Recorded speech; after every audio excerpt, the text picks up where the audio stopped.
Welcome friends, मेरा नाम प्रशांत गुप्ता है। स्वागत है आपका मेरे यूट्यूब चैनल में। आज की इस हम वीडियो में देखने वाले हैं कि जो हमारा सेमेस्टर 3 का सिलेबस है इंट्रोडक्शन टू डायलिसिस 1 का, वो क्या रहने वाला है। तो ये जो हमारा सिलेबस है ये डीएसयू का ऑफिशियल सिलेबस है, तो इसको हम डिस्कस करेंगे। तो ये हमारा सेमेस्टर 3 का इंट्रोडक्शन टू डायलिसिस 1 का थ्योरी का हमारा जो सिलेबस है वो ये है। इसमें हमारे 10 यूनिट्स हैं और इन 10 यूनिट्स को हम आज डिस्कस करेंगे, इनके क्या-क्या सब टॉपिक्स हैं। तो ये हमारा सारा थ्योरी का सिलेबस रहने वाला है। तो इसमें हमारा यूनिट फर्स्ट है। यूनिट फर्स्ट में हमारा आता है हिस्ट्री टाइप्स ऑफ डायलिसिस। इसके कुछ सब टॉपिक्स हैं जो हम इनमें पढ़ने वाले हैं इस यूनिट के अंदर। तो इसमें है genesis of dialysis, invention and the process involved in evolution of dialysis.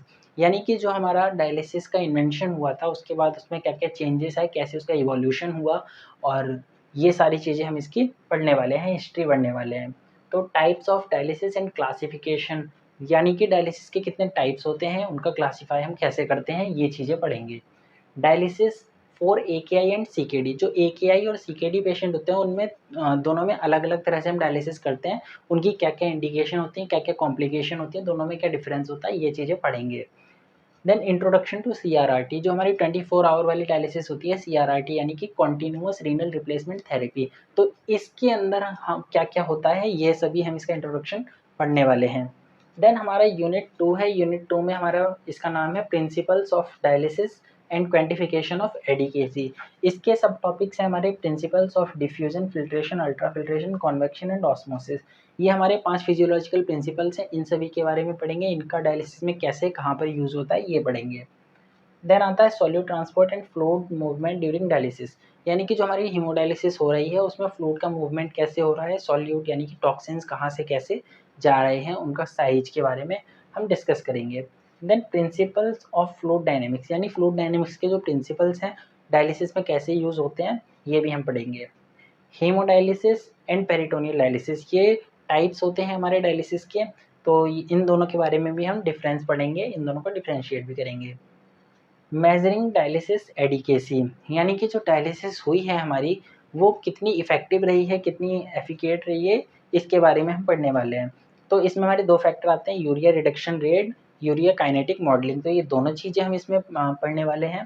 Then हमारा pre dialysis and post dialysis burn measurement, burn का मतलब होता है ब्लड, यूरिया, नाइट्रोजन, इसका मेजरमेंट करने वाले हैं। देन हमारा मेजरमेंट ऑफ KT/V, ये हमारा बहुत इंपॉर्टेंट है, इसमें कैलकुलेशंस हैं तो उसको भी हम सीखेंगे। देन हमारा यूनिट 3 का नाम है dialysis team rights, responsibility and patient doctor relationship. तो इस यूनिट में हम क्या-क्या पढ़ने वाले हैं, overview of dialysis team, dialysis team में कौन-कौन होता है, डायलिसिस टीम कैसे बनती है। Then responsibilities of technologist and doctors in dialysis setting, जो हमारा टेक्नोलॉजिस्ट या फिर टेक्नीशियन होते हैं और डॉक्टर होते हैं, उनकी डायलिसिस सेटिंग में क्या-क्या ज़िम्मेदारी होती है, क्या-क्या रेस्पॉन्सिबिलिटी है, उनका क्या-क्या काम होता है।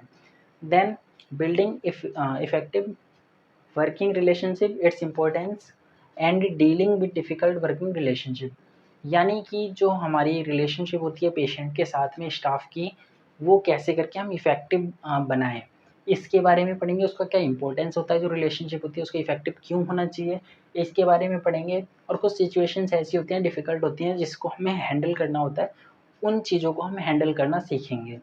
देन हमारा यूनिट 4 है जिसका नाम है डायलिसिस रीयूज़। इसका नाम आई थिंक होना चाहिए था डायलाइज़र रीयूज़, बट ऑफ़िशियल जो हमारा सिलेबस है उसमें डायलिसिस ही लिखा है। देन हमारा इसके अंदर सब टॉपिक आते हैं हिस्ट्री ऑफ डायलाइज़र रीप्रोसेसिंग, जो डायलाइज़र रीप्रोसेस हम करते हैं उसकी हिस्ट्री क्या है। Then reason for dialyzer reprocessing, यानी डायलाइज़र को रीप्रोसेस करने का क्या रीज़न है, क्यों किया जाता है, ये रीज़न्स हम पढ़ेंगे। स्टेप्स इन्वॉल्व्ड इन डायलाइज़र रीप्रोसेसिंग, यानी कि जो डायलिसिस रीप्रोसेसिंग होता है उसके क्या-क्या स्टेप्स होते हैं और किस तरह से हम प्रिकॉशंस फ़ॉलो करते हुए उसको रीप्रोसेस करते हैं। Then hazards of dialysis reprocessing, जो हम डायलिसिस रीप्रोसेसिंग करते हैं उसके क्या-क्या नुकसान होते हैं और क्या-क्या पेशेंट को वो हार्मफुल होता है, क्यों होता है, वो सब चीज़ें हम पढ़ेंगे, कैसे डायलिसिस को नुकसान पहुँचता है। Then documentation for dialysis reprocessing, dialysis reprocessing करने के लिए डॉक्यूमेंटेशन होती है, जो कि इन्फेक्शन कंट्रोल के लिए होती है कि एक पेशेंट का डायलिसिस दूसरे के पास हम यूज़ ना कर दें। तो ये सभी हम यूनिट 4 में पढ़ने वाले हैं। देन हमारा यूनिट 5 आता है ये है हमारा यूनिट 5 जिसका नाम है डायलाइजर मेम्ब्रेन्स। तो इसमें क्या है, इंट्रोडक्शन टू डायलाइजर मेम्ब्रेन्स, यानी कि जो डायलाइजर की मेम्ब्रेन्स होती हैं वो कौन कौन से टाइप की होती हैं वो भी पढ़ने वाले हैं। कंपोजिशन ऑफ डायलाइजर मेम्ब्रेन, जो डायलाइजर की मेम्ब्रेन्स होती हैं वो किस किस चीज़ से बनी है, क्या मटेरियल यूज़ हुआ है, और उसी के बेस पर हम कैसे डिफरेंशिएट करते हैं डायलाइजर की एफिशिएंसी। देन हमारा types, uses and size of various membranes, यानी कि कितने तरह की मेम्ब्रेन्स होती हैं, कितने टाइप की मेम्ब्रेन होती हैं, उनका साइज क्या क्या होता है। Then principles on which dialyzer membrane work, ऐसे कौन से प्रिंसिपल हैं जिनके बेस पर, जिनके ऊपर जो है हमारी डायलाइजर मेम्ब्रेन वर्क करते हैं, उन प्रिंसिपल को भी पढ़ेंगे। देन हमारा यूनिट 6 है। यूनिट 6 में हमारा आता है vascular access, temporary and permanent. Vascular access के बारे में क्या क्या पढ़ने वाले हैं, types of vascular access, fistula, graft, catheters, यानी कि जो हमारे वैस्कुलर एक्सेस हैं, फिस्टुला हो गया, ग्राफ्ट हो गया, कैथीटर्स हो गए, उनके बारे में पढ़ेंगे।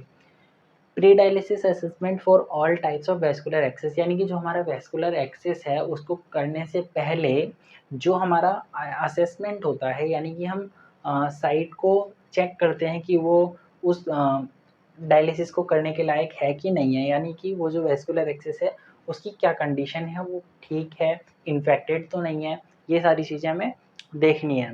Then methods of needle insertion for AVF, यानी एट्रियोवेनस फिस्टुलाज एंड ग्राफ्ट्स, जो हमारे फिस्टुला और ग्राफ्ट में हमें नीडल इंसर्शन करना है वो किस तरह से करना है, उसकी टेक्निक, उसके methods. Then pre dialysis assessment, accessing procedure, exit site care, यानी कि हमने क्या क्या सीखना है इसमें, कि हमें कैसे इंसर्शन करना है नीडल का, वेस्कुलर जो एक्सेस है उसको कैसे करके एग्जामाइन करना है, वो ठीक है या ख़राब तो नहीं है, और उसमें प्रॉपर फ्लो है कि नहीं है।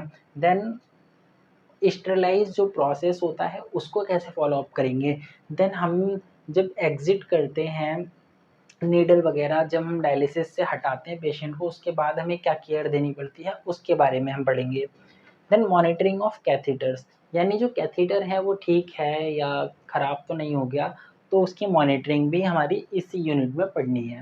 देन हमारा यूनिट 8 है। यूनिट 8 में हमारा आता है equipment, accessories, function.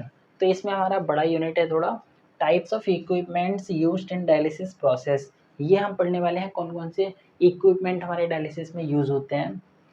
Parts of dialysis machine, tubing and water supply for dialysis, जो हमारी डायलिसिस में वाटर सप्लाई होती है वो कैसे होती है, उसकी ट्यूबिंग के बारे में पढ़ेंगे। डायलिसिस मशीन के जो पार्ट्स हैं उसके बारे में पढ़ेंगे।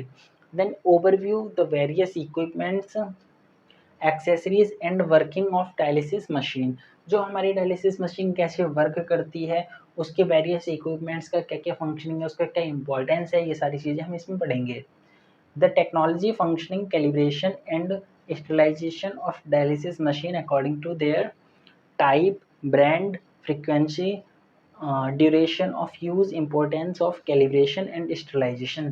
तो जो मशीन को हम यूज़ करते हैं उसको कैसे स्टरलाइज करेंगे, उसमें क्या क्या फंक्शंस होते हैं, उसको क्लीन करने के कौन कौन से ऑप्शंस होते हैं, वो सारी चीज़ें हम देखेंगे।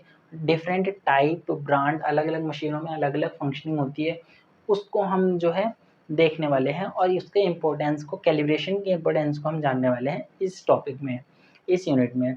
Then recording, calibration, sterilization and setup, जो रिकॉर्डिंग्स होती हैं मशीन की वो सब हमें देखनी है, उसमें टेस्ट पास कराने होते हैं, वो भी चीज़ें हमें इसी में पढ़नी है।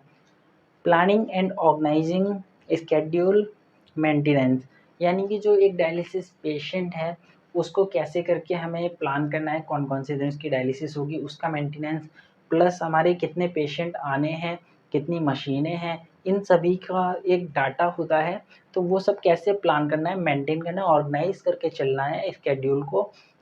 तो ये सारी चीज़ें इसमें आएंगी। Then various indicators, alarms and sensors of dialysis machine, यानी कि जो डायलिसिस मशीन में अलार्म होते हैं वो कौन सा अलार्म हम बज रहा है, उन सब के बारे में हमें पता होना चाहिए।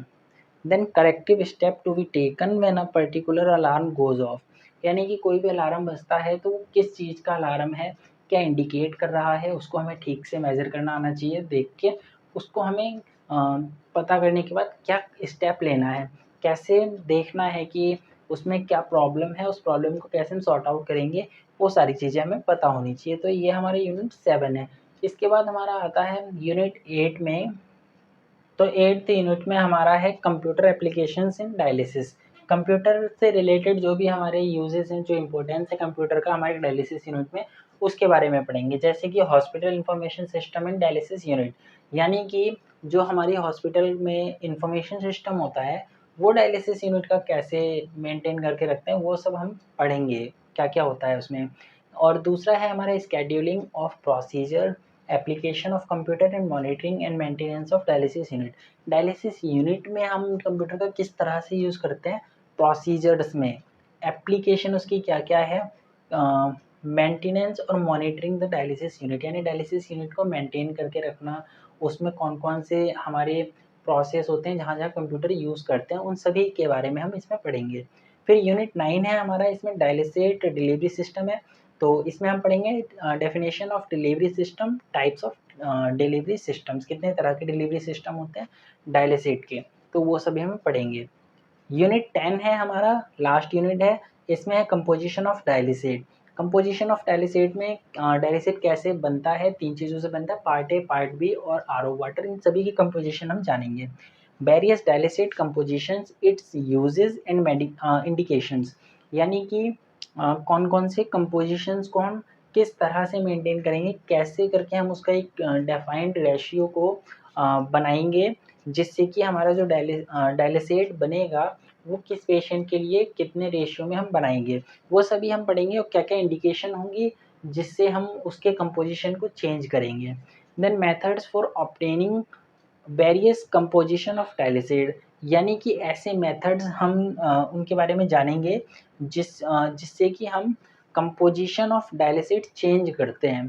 तो ये सारी चीज़ हम पढ़ने वाले हैं, ये हमारे 10 यूनिट्स हैं इंट्रोडक्शन टू डायलिसिस 1 की थ्योरी में।